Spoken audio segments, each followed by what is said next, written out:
اللہم صلی علی سیدنا محمد وعلی آل سیدنا محمد وصحبہ وسلم۔ آج تاریخ 22 اگست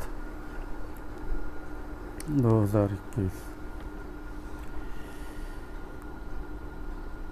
10واں بند ہے یہ۔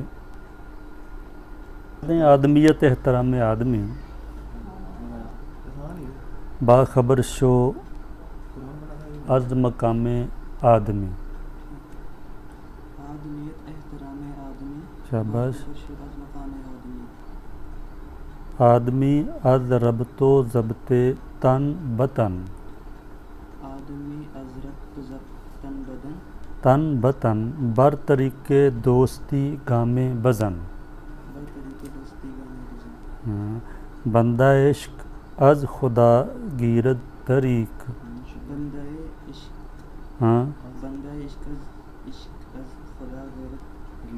گیرد طریق می شود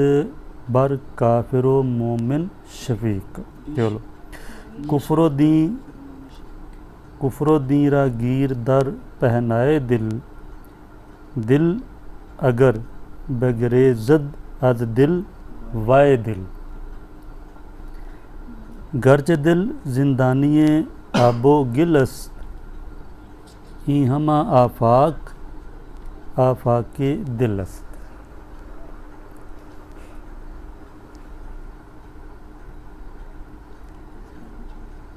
اس شعر کی بھی وضاحت ہو گئی تھی۔ آدمیت احترام آدمی، باخبر شو از مقام آدمی۔ آدمیت نام ہے آدمی کے احترام کا۔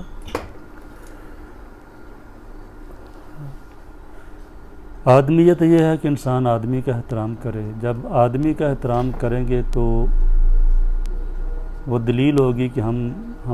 ہم میں آدمیت ہے، یعنی ہم آدم کی اولاد ہیں، ہماری نسبت آدم علیہ السلام کی طرف ہے۔ آدمیت کا معنی آپ انسانیت بھی کر لیں۔ انسانیت یہ ہے کہ انسان کا احترام کرے، انسان کا احترام کیا جائے۔ آدمیت احترام آدمی، باخبر شو از مقام آدمی۔ آدمی از ربط و ضبط تن بتن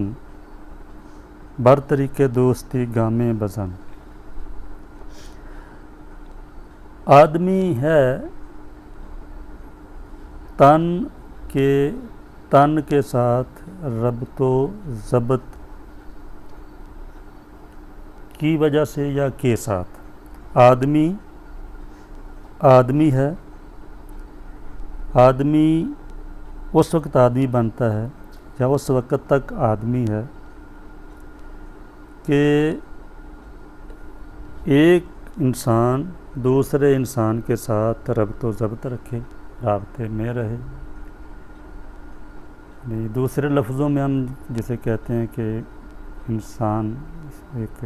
سوشل حیوان ہے، مل جل کر رہنے والی مخلوق ہے۔ یہ مل جل کر رہے گا، ربط و ضبط تن بتن، ایک جسم کا دوسرے جسم کے ساتھ ربط و ضبط رہنا، میل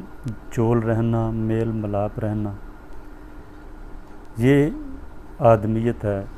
یہ اگر رہے تو آدمی ہے، یہ نہیں تو پھر ظاہر ہے ہم اس کے جب جسم کو دیکھیں گے، اس کی بناوٹ کو دیکھیں گے تو لغوی طور پر تو ہم اس کو آدمی کہیں گے، لیکن آدمی ہونے کے جو تقاضے ہیں ان کے پیش نظر ہم اسے آدمی نہیں کہیں گے، ہم اسے حیوان کہیں گے۔ ہم کہیں گے کہ یہ انسان ہی نہیں ہے، اس میں انسانیت ہی نہیں ہے، اس میں آدمیت ہی نہیں ہے۔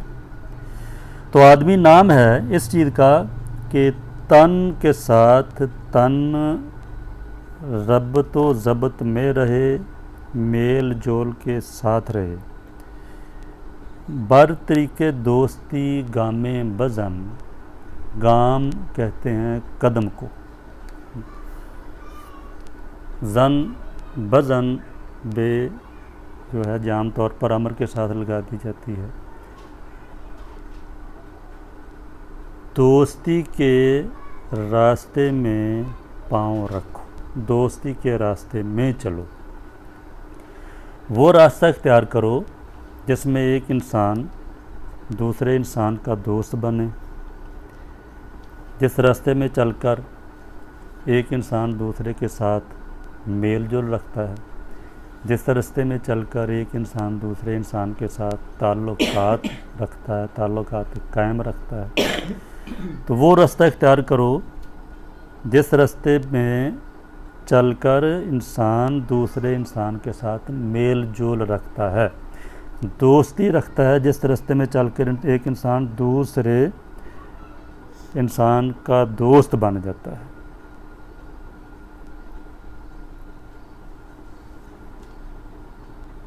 دوستی کا جو تعلق ہے اس کو یعنی انسان تن بتن تن کے ساتھ دوسرے تن کا جو تعلق ہے اس کو ربط و ضبط میں رکھا جائے، یہ بھی ایک معنی ہے، کنٹرول میں رکھا جائے۔ یہ جتنا ایک انسان کو دوسرے انسان کے ساتھ جڑنا چاہیے، جڑ کر رہنا چاہیے، جتنا قریب ہونا چاہیے۔ ضبط کا معنی ہوتا ہے جسے ہم کنٹرول کہتے ہیں۔ ربط و ضبط تن بتن، تن کا تن کے ساتھ میل جول رکھنا، ملنا جلنا، اور تن کا تن کے ساتھ مکمل طور پر قابو میں رہ کر ساتھ رہنا، تن کا تن کے ساتھ رہنا، قابو میں رہ کر، اپنے آپ کو ربط میں رکھ کر ضبط میں رکھ کر دوسرے کے ساتھ رہنا، یہ کہتے ہیں۔ یہ ایک آدمی کی ایک ڈیفینیشن یہ ہے کہ آدمی اس وقت بنتا ہے جب اس میں یہ چیزیں ہوں، یہ راستہ اختیار کرے گا۔ بار طریقے دوستی گام میں بجائے، دوستی کے راستے میں پاؤں رکھو، دوستی کے راستے میں چلو۔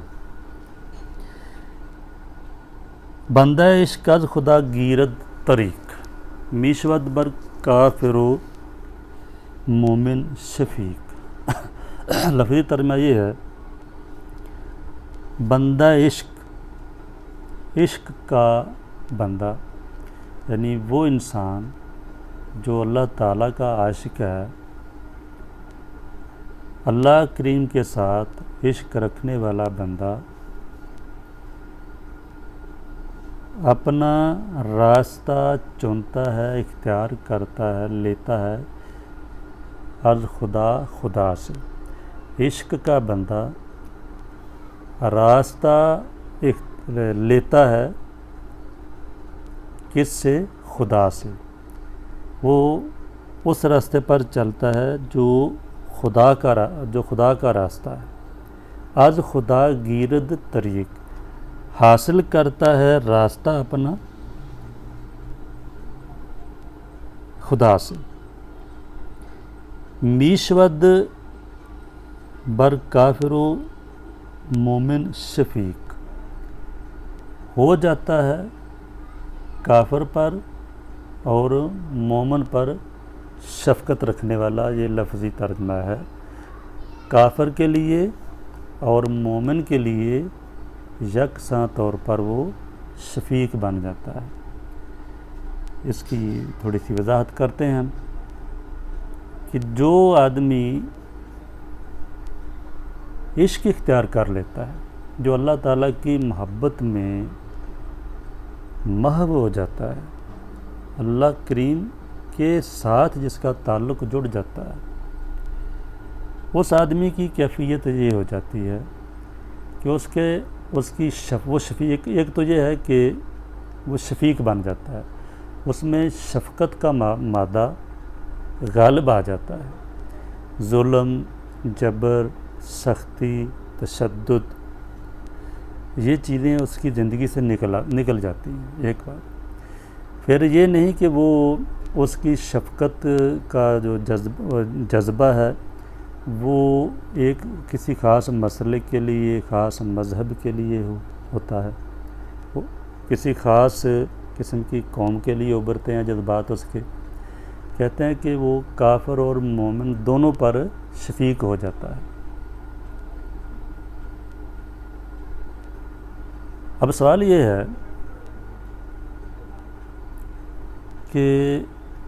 جس کا تعلق بہت گہرے طریقے سے اللہ کریم کے ساتھ جڑ جاتا ہے، اس کی کیفیت ایسے کیوں ہو جاتی ہے؟ اس کا جواب سیدھا سادہ یہ ہے کہ یہ پہلا سبق ہے کتاب خدا کا کہ ہے ساری مخلوق کنبہ خدا کا۔ مولانا حالی نے جو فرمایا ہے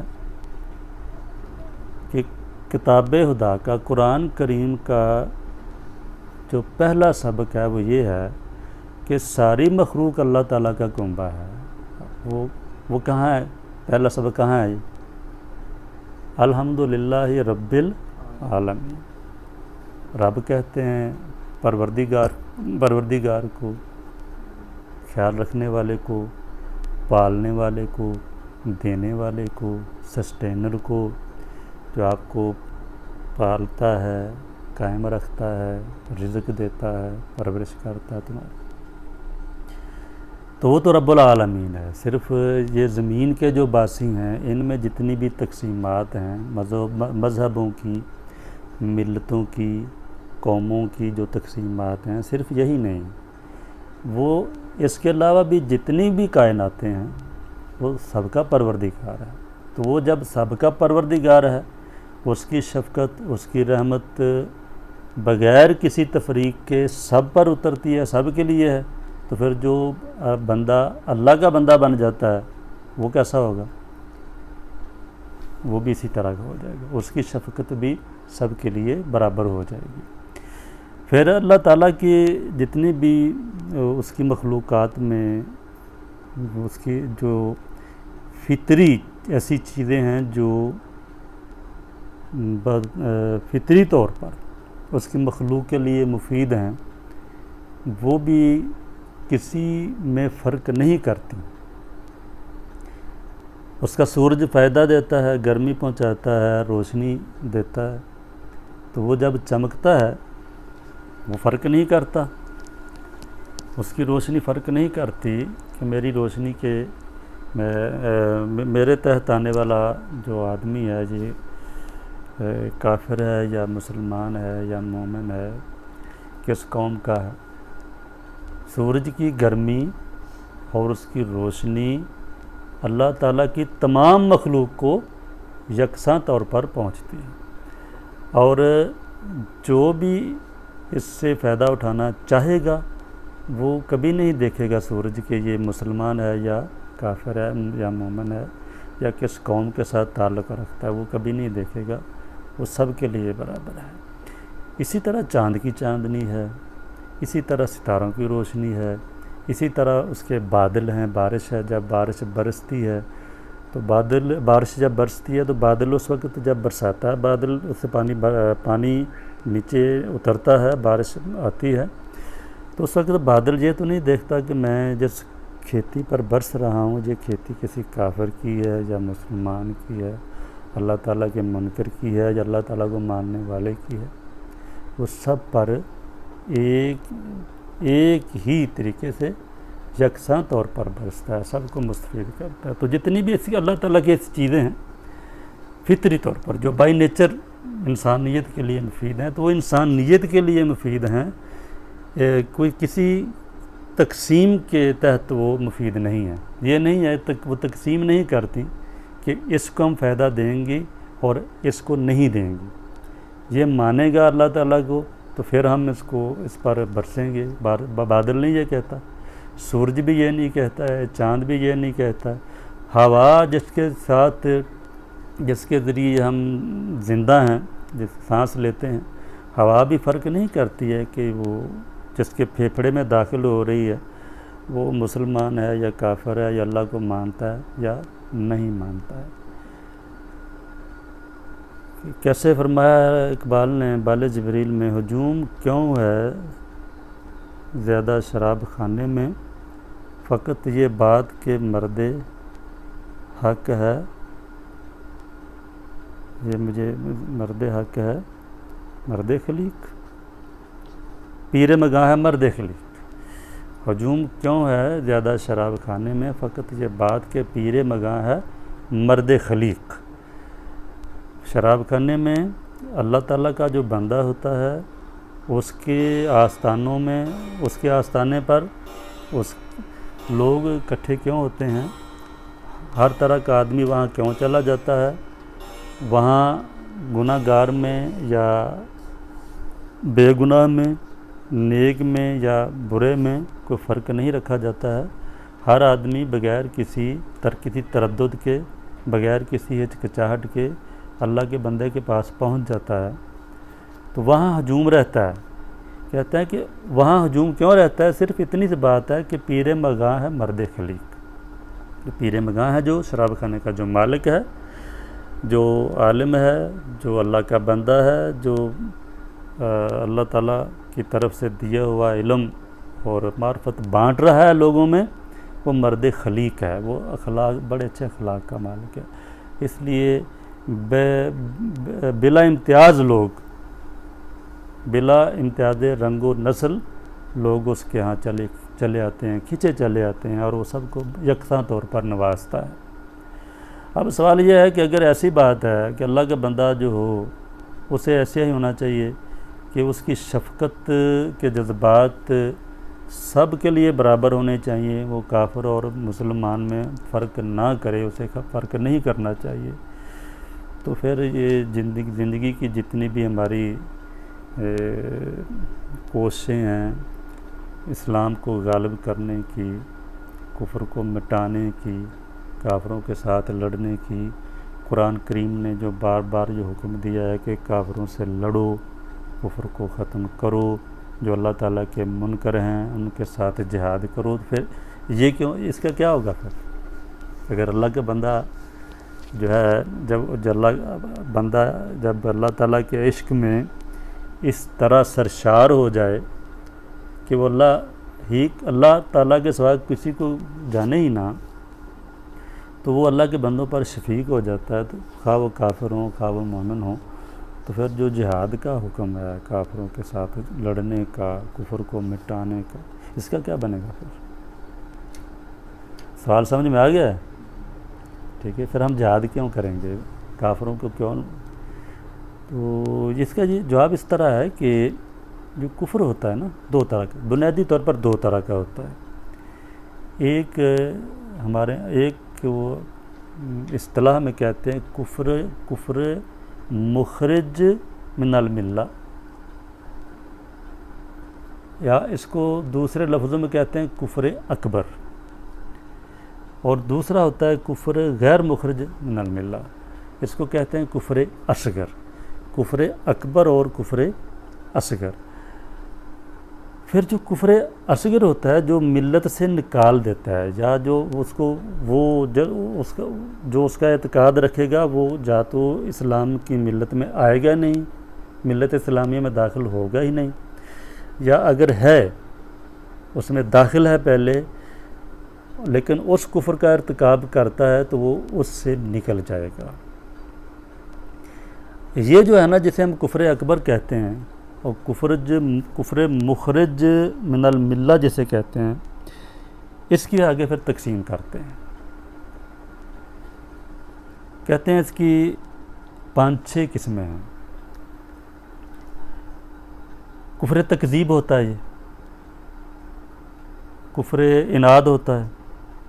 کفر جہود ہوتا ہے، کفر نفاق ہوتا ہے، کفر اعراض ہوتا ہے، اور پھر کفر شک ہوتا ہے۔ کفر تکذیب، کفر جہود، کفر اناد، کفر نفاق، کفر اعراض اور کفر شک، یہ جتنے بھی کفر ہیں، کفر کی یہ جتنی بھی قسمیں ہیں، 6 میں نے گنوائی ہیں، انہیں کفر مخرج عن الملت کہا جاتا ہے۔ یہ وہ کفر ہیں ان میں سے جب انسان کسی بھی کفر میں مبتلا ہوگا، ان میں سے کسی بھی قسم میں مبتلا ہوگا، میں سے کسی بھی قسم کا ارتکاب کرے گا تو وہ نکل جائے گا ملت اسلامیہ سے، اسلام کی نظر میں وہ اللہ تعالیٰ کا منکر ہو جائے گا۔ اب اس میں یہ ہوتا ہے کہ یہ جتنے بھی میں نے قسمیں گنوائی ہیں کفر اکبر اور پھر اس کے آگے 6 قسمیں، ان میں پھر آگے ہم تقسیم کریں گے، ان کی 2 قسمیں بنا دیں گے۔ ایک کو کہتے ہیں ہم کہیں گے صرف کفر، اونلی کفر کہہ لیں، ایبسلیوٹلی کفر کہہ لیں، اس کے ساتھ اور کسی بھی چیز کی قید ہم نہیں لگائیں گے یا کسی بھی چیز کا اضافہ نہیں کریں گے اس کے ساتھ۔ فرض کرو ایک آدمی اللہ کو نہیں مانتا ہے تو اتنا ہے کہ وہ نہیں مانتا ہے۔ میرے ہمسائے میں اگر ایک آدمی ہے وہ کہتا ہے میں آدمی اللہ کو نہیں مانتا، بس ٹھیک ہے، نہیں مانتا، نہ مانے، آرام سے بیٹھا ہوا ہے، سوتا ہے، اٹھتا ہے، روٹی کھاتا ہے، کام پہ جاتا ہے، آ کر گھر میں اپنے بیوی بچوں کے ساتھ رہتا ہے، کسی کو چھیڑتا نہیں، کسی کو تنگ نہیں کرتا، تو وہ خواہ جھٹلاتا ہے اللہ تعالیٰ کو، اللہ تعالیٰ کے پیغمبر کو جھٹلاتا ہے، قرآن کو جھٹلاتا ہے، تب یا اس کے دل میں کوئی نفاق ہے، اوپر سے مانتا ہے، اندر سے نہیں مانتا، جسے کفر نفاق کہتے ہیں، یا اسلام کی کسی تعلیم کے بارے میں کسی شک شبے میں مبتلا ہے، وہ اعتراض کرتا ہے، یا اس کا فرض کرو کسی انسان کے ساتھ اس کا کوئی جھگڑا ہو گیا جس کی وجہ سے وہ اس جھگڑے کو اس نے سمجھ لیا کہ یہ میرے ساتھ اللہ نے جھگڑا کیا یا اللہ کے رسول نے جھگڑا کیا، وہ کم عقلی کی وجہ سے، اس کی وجہ سے وہ کہنے لگا کہ اگر یہ اسلام ہے یا یہ مسلمان ہے تو میں نہیں مانتا، یعنی کچھ بھی کرے وہ، لیکن وہ رہتا اپنے دائرہ کار میں ہے، چھیڑتا نہیں کسی مسلمان کو، تنگ نہیں کرتا ہے، پنگا نہیں لیتا ہے مسلمانوں کے ساتھ، ان کے ساتھ خلاف سازشیں نہیں کرتا ہے، تو میرا تو اس کے ساتھ کوئی جھگڑا نہیں ہے۔ ان کو مٹانے کے لیے کا میرے اللہ کریم نے مجھے حکم نہیں دیا ہے، ٹھیک ہے۔ اگر وہ ایک انسان ہونے کی حیثیت سے انسانوں کے معاشرے میں رہ رہا ہے، اللہ کو نہیں مانتا ہے، تو اس کے ساتھ میرا رویہ یہی ہے کہ میں اس کو دعوت دوں گا، وہ میرا مدعو ہے، ہم کہتے ہیں کہ وہ میرا مدعو ہے، میری ڈیوٹی یہ ہے کہ میں اس کو دعوت دوں گا، میں اس کو اللہ تعالیٰ کا تعارف کرواؤں گا، میں اس کو اللہ تعالیٰ کے پیغمبروں کا تعارف کرواؤں گا، میں اس کو پیغمبر آخر زمان صلی اللہ علیہ وسلم کا تعارف کرواؤں گا، قرآن کا تعارف کرواؤں گا، اسلام کی خصوصیات بتاؤں گا اس کو، اس کے ساتھ میرا یہ رویہ ہوگا۔ تو جس طرح میں اپنے مسلمان بھائی کے ساتھ میری شفقت میرے ساتھ اس کے ساتھ میرا رویہ مشفقانہ ہوگا، اسی طرح انسان ہونے کی حیثیت سے میرا رویہ اس کے ساتھ بھی مشفقانہ ہی ہوگا، اور میری شفقت کا انداز اس وقت اس کے ساتھ اور زیادہ ہو جائے گا جب میں اس پر ترس کروں اور میں دیکھوں کہ یہ آدمی جس روش پر جا رہا ہے، چل پڑا ہے، یا جس راستے پر چل نکلا ہے، یہ راستہ اس کو جہنم تک لے جائے گا، اللہ تعالیٰ کی ناراضگی تک لے جائے گا، یہ بیچارہ جلے گا جہنم میں، تو یہ سوچ کر میرا شفقت کا جذبہ اس کے بارے میں مزید مضبوط ہو جانا چاہیے، مجھے مزید اس پر شفقت کا اظہار کرنا چاہیے، مجھے اور اس کے ساتھ زیادہ پیار کرنا چاہیے کہ یہ اللہ کا بندہ جو ہے کسی طرح یہ جس غلط راستے پر چل نکلا ہے کسی طرح واپس آ جائے، ٹھیک ہو گیا۔ اس لیے اس لحاظ سے مجھے اس کے ساتھ مشفقانہ رویہ رکھنا ہوگا۔ جس کفر کو مٹانے کا حکم ہے، جس کے ساتھ مجھے لڑنے کا حکم ہے، اسے ہم کہیں گے کفر جارحانہ، کفر جارحانہ۔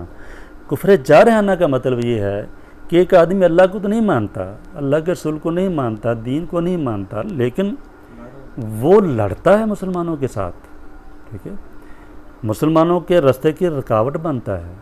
مسلمانوں کے ساتھ سازشیں کرتا ہے، مسلمانوں کے خلاف سازشیں کرتا ہے،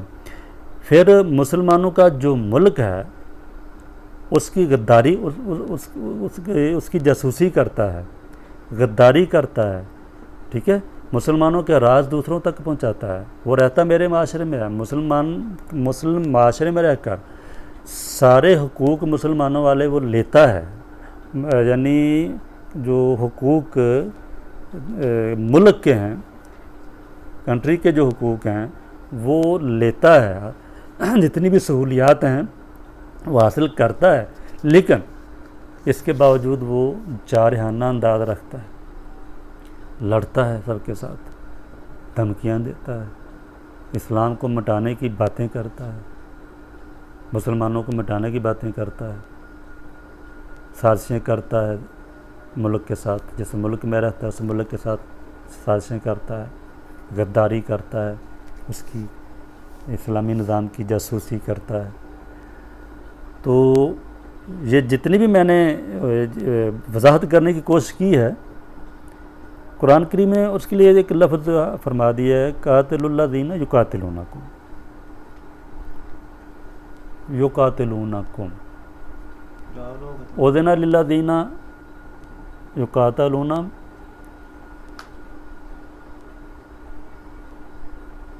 کہ جن لوگوں کے ساتھ لڑائی کی جاتی ہے، جن پر لڑائی مسلط کی جاتی ہے، انہیں اجازت دے دی گئی، انہیں اب اجازت دے دی گئی ہے، بینام ظلم، کیونکہ ان پر ظلم ہوا ہے۔ تو لڑائی ان کافروں کے ساتھ ہے جو آپ پر لڑائی مسلط کرتے ہیں، آپ کے خلاف لڑتے ہیں، ان کی ساری تیاری مسلمانوں کو مٹانے کے لیے ہے، اور کرتے بھی ہیں تیاری سارے۔ اب سمجھ میں آ گئی بات کہ کافر و مومن پر شفیق ہونے کا کیا مطلب ہے، اور یہ ہے کہ کافروں کے ساتھ لڑنا اور ان کے ساتھ جہاد کرنے کا کیا مطلب ہے۔ تو بندہ حق جو ہوتا ہے نا، بندہ عشق جو ہوتا ہے، جو آدمی اللہ تعالیٰ کے عشق میں عشق سے سرشار ہو جاتا ہے، جو آدمی اللہ تعالیٰ کے عشق سے شرابور ہو جاتا ہے، وہ اس کے سامنے ہر انسان ہونے کی حیثیت سے ہوتا ہے، اس کے سامنے ہر انسان، اس کی نظروں میں ہر انسان ہوتا ہے، وہ انسان ہونے کی حیثیت سے سب کو پیار کرتا ہے، سب سے پیار کرتا ہے، سب کے ساتھ شفقت کے رویے سے پیش آتا ہے۔ می شود بر کافر و مومن شفیق، میرا خیال کافی وضاحت ہو گئی ہے اب اس کی۔ بندہ عشق از خدا گیرت طریق، تو جس طرح خدا سب کا خدا ہے، سب کا پروردگار ہے، اسی طرح جو اللہ کا بندہ اللہ کے ساتھ جڑ جاتا ہے وہ بھی اللہ کی ساری مخلوق کے لیے شفقت کا رویہ اختیار کر لیتا ہے۔ کفر دین را گیر در پہنائے دل اگر بگریز در دل از دل وائے دل، وائے کا معنی ہوتا ہے افسوس۔ ہم جب بیمار ہوتے ہیں تو ہائے کہتے ہیں، جب کوئی تکلیف آتی ہے تو ہم ہائے کہتے ہیں۔ عربی میں جب کوئی انسان تکلیف میں مبتلا ہوتا ہے تو وائے کہتے ہیں۔ ہمارا ہائے عربی میں وائے ہے، وائے کا معنی افسوس ہے، دکھ کی بات ہے۔ کفر و دین را گیر، کفر اور دین کو رکھ دل کی گہرائی میں، کفر و دین را گیر، کفر اور دین کو رکھو در پہنائے دل کی گہرائی میں، دل کی گہرائی میں رکھو، اس کو اندر آپ کے ہونا چاہیے، یعنی دونوں چیزیں دل کی گہرائی میں ہونی چاہیے، کفر بھی اور دین بھی۔ آپ کے دل میں کفر سے نفرت ہونی چاہیے، آپ کے دل میں دین کے ساتھ محبت ہونی چاہیے، ٹھیک ہو گیا۔ دل کی گہرائی میں کفر سے نفرت ہو اور دین کے ساتھ محبت ہو، یہ دل میں ہونا چاہیے، ٹھیک ہے، کیونکہ دل کی جو کیفیت ہے نا، اللہ کریم نے اس پر آپ کا محاسبہ کرنا ہے، آپ کا حساب اس پر ہونا ہے۔ آپ نے اوپر سے وہی رویہ رکھنا ہے جو پہلے شعر میں بتا دیا گیا ہے کہ میشود بر کافر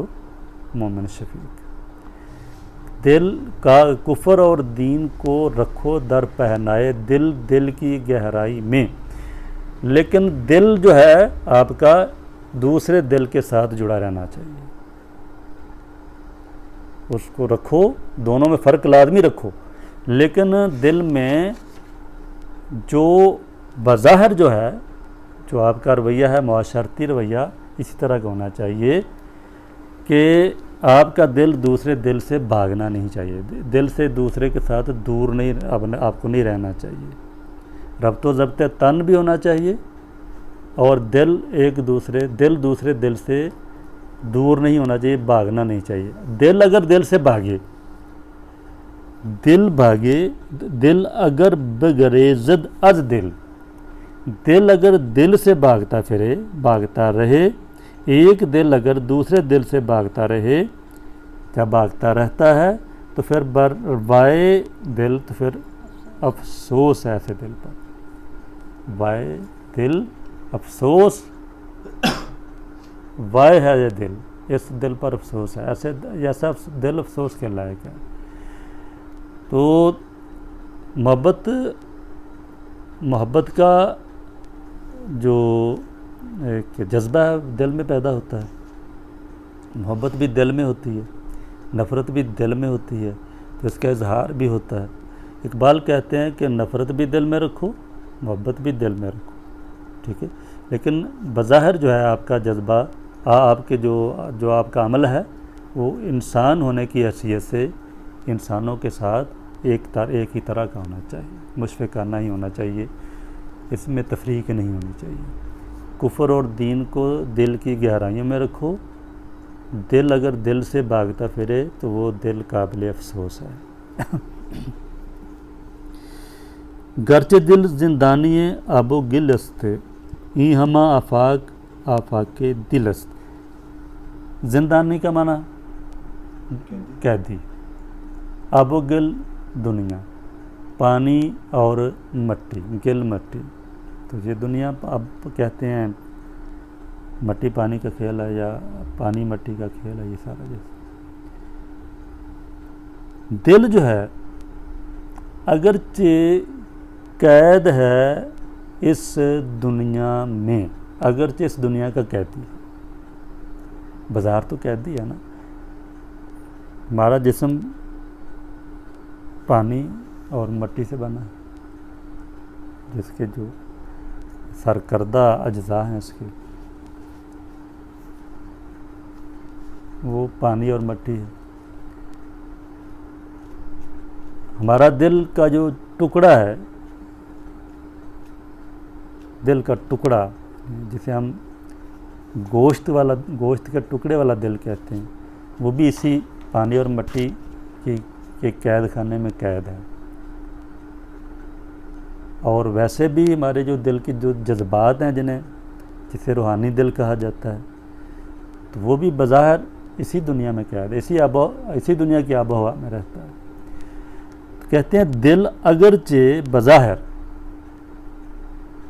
آب و گل کا قیدی ہے، اس کے قید میں ہے، اگرچہ یہ دل